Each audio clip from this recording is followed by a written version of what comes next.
नमस्कार दोस्तों, बात बाकी में आपका स्वागत है।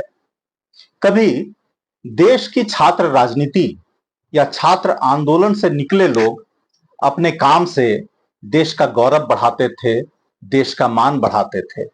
लेकिन हाल के कुछ सालों में स्टूडेंट पॉलिटिक्स से निकला शख्स देश का एक कुख्यात गैंगस्टर बना है। बात हो रही है कभी छात्र नेता रहे और आज के गैंगस्टर लॉरेंस बिश्नोई की।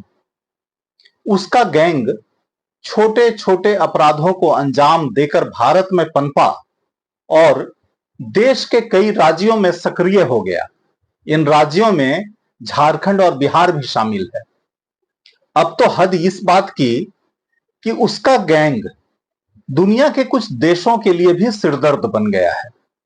झारखंड में सक्रिय अमन साहू गैंग भी लॉरेंस बिश्नोई के इशारे पर नाचता है।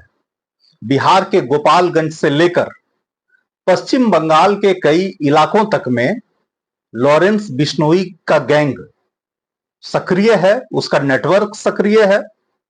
अमेरिका और कनाडा में भी उसके गहरे नेटवर्क हैं और यह नेटवर्क कई गंभीर और संगीन अपराधों को अंजाम देता है, ऐसे आरोप लगते रहे हैं।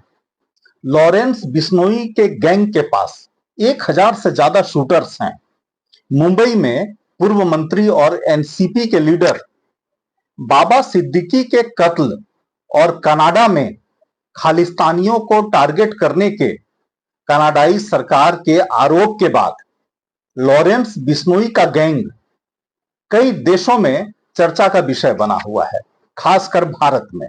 वह गुजरात के साबरमती जेल से फुल प्रूफ प्लानिंग के साथ अपराध का एक स्ट्रॉन्ग सिंडिकेट चला रहा है। अब तो लॉरेंस बिश्नोई अंतर्राष्ट्रीय स्तर पर भी कुख्यात हो गया है।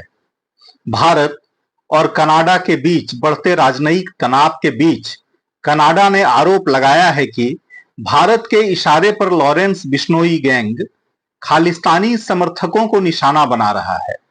रॉयल कैनेडियन माउंटेन पुलिस की असिस्टेंट कमिश्नर ब्रिजेट गॉबिन ने एक प्रेस कॉन्फ्रेंस में कहा कि भारतीय सरकार के एजेंट संगठित अपराध समूहों का इस्तेमाल कर रहे हैं, जिनमें से एक बिश्नोई गैंग खास तौर से शामिल है।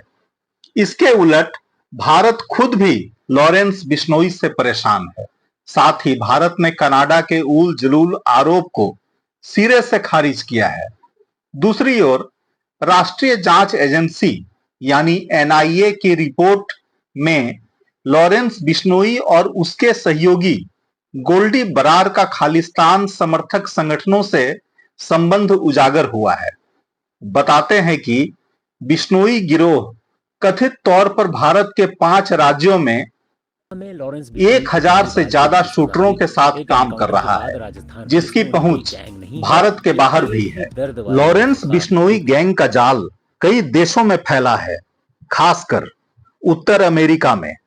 लॉरेंस बिश्नोई अक्सर अपने भाई अनमोल और सहयोगियों गोल्डी बराड और रोहित गोदरा के संपर्क में रहता है। कनाडा में उसका मजबूत लिंक है। वहां आपराधिक सिंडिकेट में गोल्डी बरार ही उसका भागीदार है। 31 वर्षीय लॉरेंस बिश्नोई पर हत्या और जबरन वसूली सहित 2 दर्जन आपराधिक मामले दर्ज हैं। उसका नेटवर्क पंजाब, हरियाणा, राजस्थान, दिल्ली और हिमाचल प्रदेश सहित कई राज्यों तक मजबूती से फैला हुआ है। पंजाबी गायकों और शराब माफियाओं से जबरन वसूली से लेकर हाई प्रोफाइल हत्याओं तक बिश्नोई का गिरोह अपने कारनामों से कुख्यात है। हालांकि आज अपने क्रिमिनल सिंडिकेट का नेटवर्क कई देशों तक फैलाने वाले लॉरेंस बिश्नोई की शुरुआत छोटे अपराधों से हुई थी। 12 फरवरी 1993 को पंजाब के फिरोजपुर के एक गांव में जन्मे लॉरेंस के पिता हरियाणा पुलिस में सिपाही थे। उन्होंने 1997 में पुलिस बल छोड़ दिया था और किसान बन गए। उनके पास पुश्तैनी जमीन बहुत थी, इसलिए उन्होंने किसानी शुरू कर दी। उनके पुत्र लॉरेंस बिश्नोई ने 2010 में 12वीं तक अबोहर में पढ़ाई की। उसके बाद वह चंडीगढ़ डीएवी कॉलेज पहुंचा। 2011 में Punjab university campus students council में वह शामिल हुआ, जहां उसकी मुलाकात गैंगस्टर गोल्डी बराड से हुई। बिश्नोई विश्वविद्यालय की राजनीति में शामिल होने के साथ छोटे मोटे अपराधों को भी अंजाम देता रहा। मसलन ये कि कभी छात्र राजनीति से निकले लोग बड़े अधिकारी, वकील या राजनेता बनते थे, तो आज की छात्र राजनीति एक अपराधी को जन्म देने लगी है। लॉरेंस बिश्नोई ने छात्र राजनीति के दौरान कई आंदोलन किए। छात्रों के लिए जरूरी सुविधाएं और पठन पाठन की बेहतर संस्कृति की वकालत करने वाले लॉरेंस बिश्नोई ने छात्र संघ का चुनाव भी लड़ा। हालांकि चुनाव में उसकी पराजय हुई थी। 2010 और 2012 के बीच लॉरेंस बिश्नोई ने चंडीगढ़ में अपनी आपराधिक गतिविधियों की शुरुआत की। तब हत्या के प्रयास, अतिक्रमण, हमला और डकैती सरीखे अपराधों के लिए उसके खिलाफ कई केस दर्ज किए गए थे। वैसे तो ये सभी मामले छात्र राजनीति में उसकी भागीदारी से ही संबंधित थे। चंडीगढ़ में उसके खिलाफ दर्ज 7 एफआईआर में से उसे 4 मामलों में बरी कर दिया गया था और 3 मामले अभी भी लंबित हैं।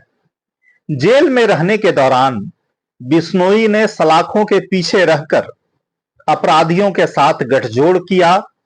रिहा होने के बाद वह हथियार डीलरों और अन्य स्थानीय अपराधियों से मिला। पंजाब विश्वविद्यालय में उसकी शिक्षा के दौरान उसके गिरोह का साइज बढ़ता गया। 2013 में स्नातक के बाद उसने मुक्तसर में सरकारी कॉलेज के चुनाव विजेता उम्मीदवार और लुधियाना नगर निगम चुनाव में एक प्रतिद्वंदी उम्मीदवार की गोली मारकर हत्या कर दी। बिश्नोई को अक्सर छिपना पड़ता था। 2013 के बाद उसने शराब का धंधा शुरू कर दिया। उसने अपने गिरोह में हत्यारों को भी पनाह दी। वहीं 2014 में राजस्थान पुलिस के साथ उसकी मुठभेड़ हुई, जिसके बाद उसे जेल भेज दिया गया, जहां उसने हत्याओं की साजिश रची। उसने गैंगस्टर से नेता बने जसविंदर सिंह उर्फ रॉकी से दोस्ती की। रॉकी के अधीन वह राजस्थान के भरतपुर में सक्रिय रहा। रॉकी की 2016 में जयपाल भुल्लर ने हत्या कर दी थी। इससे पहले भरतपुर जेल में रहते हुए भी बिश्नोई ने जेल कर्मचारियों की मदद से अपना सिंडिकेट चलाना जारी रखा। 2021 में उसे मकोका के तहत दर्ज एक मामले के सिलसिले में दिल्ली की तिहाड़ जेल जाना पड़ा। अधिकारियों के अनुसार बिश्नोई जेल के बाहर अपने सहयोगियों से संवाद करने के लिए वॉइस ओवर आईपी कॉल का उपयोग करता है। अगस्त 2023 में गुजरात आतंकवाद निरोधक दस्ते ने ड्रग तस्करी के एक मामले का हवाला देते हुए बिश्नोई को हिरासत में लिया और उसे साबरमती जेल के एक उच्च सुरक्षा वार्ड में भेज दिया।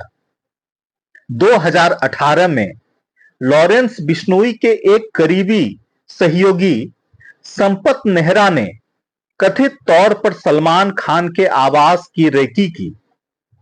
उसने खुलासा किया था कि उसे ब्लैक बक्स शिकार मामले में आरोपी सलमान खान की हत्या का काम सौंपा गया था। 29 मई 2022 को पंजाब के मनसा में पंजाबी गायक सिद्धू मूसावाला का कत्ल गोली मारकर कर दिया गया। कत्ल के कुछ घंटों बाद शूटिंग की जिम्मेदारी गोल्डी बरार ने ली, जिसने दावा किया था कि उसने बिश्नोई के साथ मिलकर साजिश रची थी। पुलिस ने कहा कि बिश्नोई का गिरोह शूटिंग में शामिल था। शूटिंग के समय वह तिहाड़ जेल में था। बिश्नोई ने 21 सितंबर 2023 को खालिस्तानी अलगाववादी सुखदुल सिंह गिल उर्फ सुखा दुनेके की हत्या की जिम्मेदारी ली। जयपुर में 5 दिसंबर 2023 को करनी सेना के अध्यक्ष सुखदेव सिंह गोगा मेडी की गोली मारकर हत्या कर दी गई। हत्या के कुछ घंटों बाद बिश्नोई गैंग के सदस्य रोहित गुदारा ने गोलीबारी की जिम्मेदारी ली थी। बिश्नोई ने दावा किया कि 12 अक्टूबर 2024 को पूर्व मंत्री और एनसीपी नेता बाबा सिद्दीकी की हत्या के पीछे का कारण उसका सलमान खान से संबंध था। गुजरात की साबरमती जेल हो या दिल्ली की तिहाड़ जेल, लॉरेंस बिश्नोई बातचीत के लिए मोबाइल फोन का इस्तेमाल करता है। पिछले कुछ सालों में इस गैंगस्टर को एक जेल से दूसरी जेल में भेजा जाता रहा और उसे कारावास में अकेले रखा गया। इस साल की शुरुआत में सोशल मीडिया पर वायरल एक वीडियो में लॉरेंस बिश्नोई को कथित तौर पर पाकिस्तान के गैंगस्टर शहजाद भट्टी के साथ बातचीत करते हुए देखा गया था। ऐसे कैदियों के मोबाइल फोन में अक्सर उन लोगों के आईपी पते और जगहों को छिपाने के लिए हाई एंड वीपीएन नेटवर्क लगे होते हैं। लॉरेंस बिश्नोई भारत और विदेशों में अपने सहयोगियों के साथ बात करने के लिए सिग्नल और टेलीग्राम जैसे ऐप का उपयोग करता है। बहरहाल, एक वह भी दौर था जब अपराधी एक लीडर बनता था, लेकिन आज एक अलग दौर है जब कल का एक छात्र नेता लॉरेंस बिश्नोई क्राइम की दुनिया में दाखिल होता है और अपराध जगत का सिरमौर बन जाता है, क्राइम वर्ल्ड का किंगपिन बन जाता है। खैर, हम ऐसी और भी कहानियां लेकर आएंगे। इससे पहले आप चैनल सब्सक्राइब कर लें, वीडियो पसंद आए तो लाइक और शेयर करें और कमेंट कर हमें सुझाव दें। धन्यवाद।